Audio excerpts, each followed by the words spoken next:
Que es que como le decía yo, una cosa es que tú seas negro y otra cosa es que tú seas africano. Son dos cosas bien distintas. Obvio. O sea, no es lo mismo que tú nazcas en Zaragozilla que tú nazcas en el Congo. Exacto. No es igual. Así es. Entonces me llama la atención eso de que este man diga que la música la recepcionaron muy bien. ¿Por qué? O sea, ¿tú por qué piensas eso, man? ¿Por qué la recibieron esa música, man? Yo creo que tiene que ver con el Caribe, pero cierto, vamos a ver no. qué me dice. Pero ¿y por qué en Cartagena y no en Dominicana o en Cuba?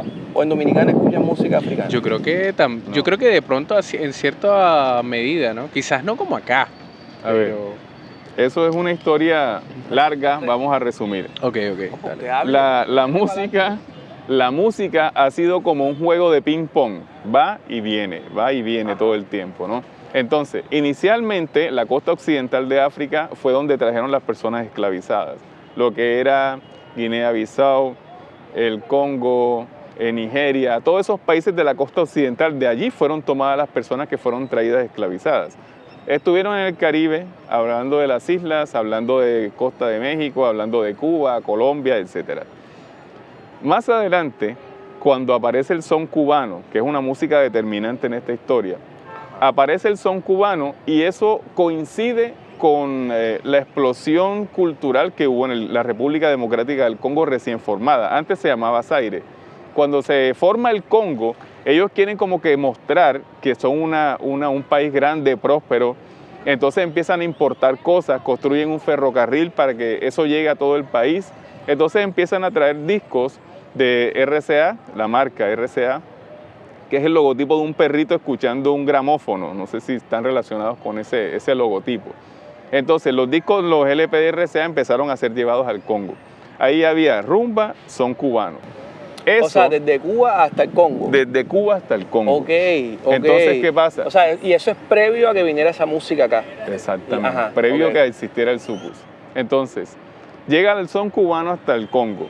¿Y qué pasó? Lo mismo que pasó cuando nos llegó la champeta a nosotros. Los congoleños recibieron el son cubano como propio, o sea, ¿viste tú? Diciendo, esta es la música de nuestros hermanos, realmente. A pesar que ellos no hablaban español, a pesar que ellos no sabían que era rumba, pero suena.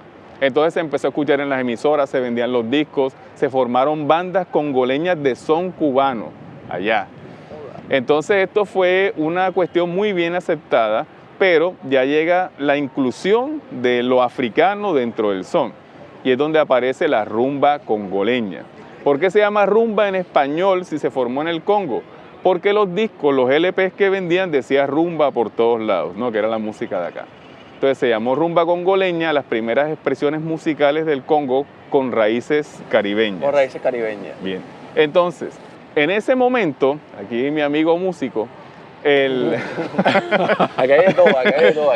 En ese momento, el ritmo lo marcaba la clave, ta, ta, ta, ta, ta, porque era son cubano. Pero ¿qué pasa? Que cuando los de África empiezan a incluir la guitarra eléctrica, que venía ya en boom ese instrumento, se veían limitados por la clave, ¿no? Entonces ellos querían como acelerar la guitarra, pero la clave los frenaba. Ellos quitan la clave de la rumba y la reemplazan por la batería. La batería sí permite acelerar mucho más el ritmo y ahí es donde aparece la guitarra dentro de la música como protagonista, porque la música africana es pura guitarra, ¿no? Estos músicos, por razones políticas, viajan hasta Francia, es donde se empiezan a producir porque hay unos estudios de grabación enormes y entonces ya deja de llamarse rumba congoleña y empieza a llamarse sucus. La palabra sucus viene del francés secouer, que significa sacudir, ¿no? Por el baile. ¿Viste tú? Viene del francés secouer. Descubriendo cosas, cosas aquí oficial, así. Se convierte oficial, ¿no? oficial. La rumba congoleña se convierte en sucus, ¿no? Y allí se expande el mundo. El grabar las canciones en Francia les permitió expandirse por el mundo entero. Se volvieron populares los músicos del Congo y el sucus se vuelve un boom a nivel mundial. Ahora la música. Las personas esclavizadas viajaron de África al Caribe. El son cubano viaja del Caribe a África y ahora el sucus viaja de África al Caribe de nuevo. Entonces esta música se escucha en Estados Unidos, en Canadá, en todos lados. Pero aquí es donde viene el asunto. Nosotros como afrodescendientes, la gran mayoría, sabemos que Cartagena era un puerto esclavista muy importante. Sí. La mayoría de la gente aquí tiene afro por algún lado. Entonces cuando llega... Cuando llega el sucus a los picos, que ya existía el ambiente, es aceptado. Así como ellos aceptaron el son cubano, nosotros aceptamos el sucus. Lo hicimos propio, lo bailamos y empezamos a producir música propia con base en el sucus, que es la champeta. Entonces, es un fenómeno que se repitió. ¿Por qué aceptamos la champeta? Porque era la música de nuestros hermanos. Por eso, o sea, no hay otra explicación. Si nosotros escuchamos un tambor, lo bailamos. Así no entendamos, así no sabemos por qué hay algo dentro de nosotros que se mueve Sí, con por el ser ritmo, afrodescendiente. con el realmente. ritmo siempre.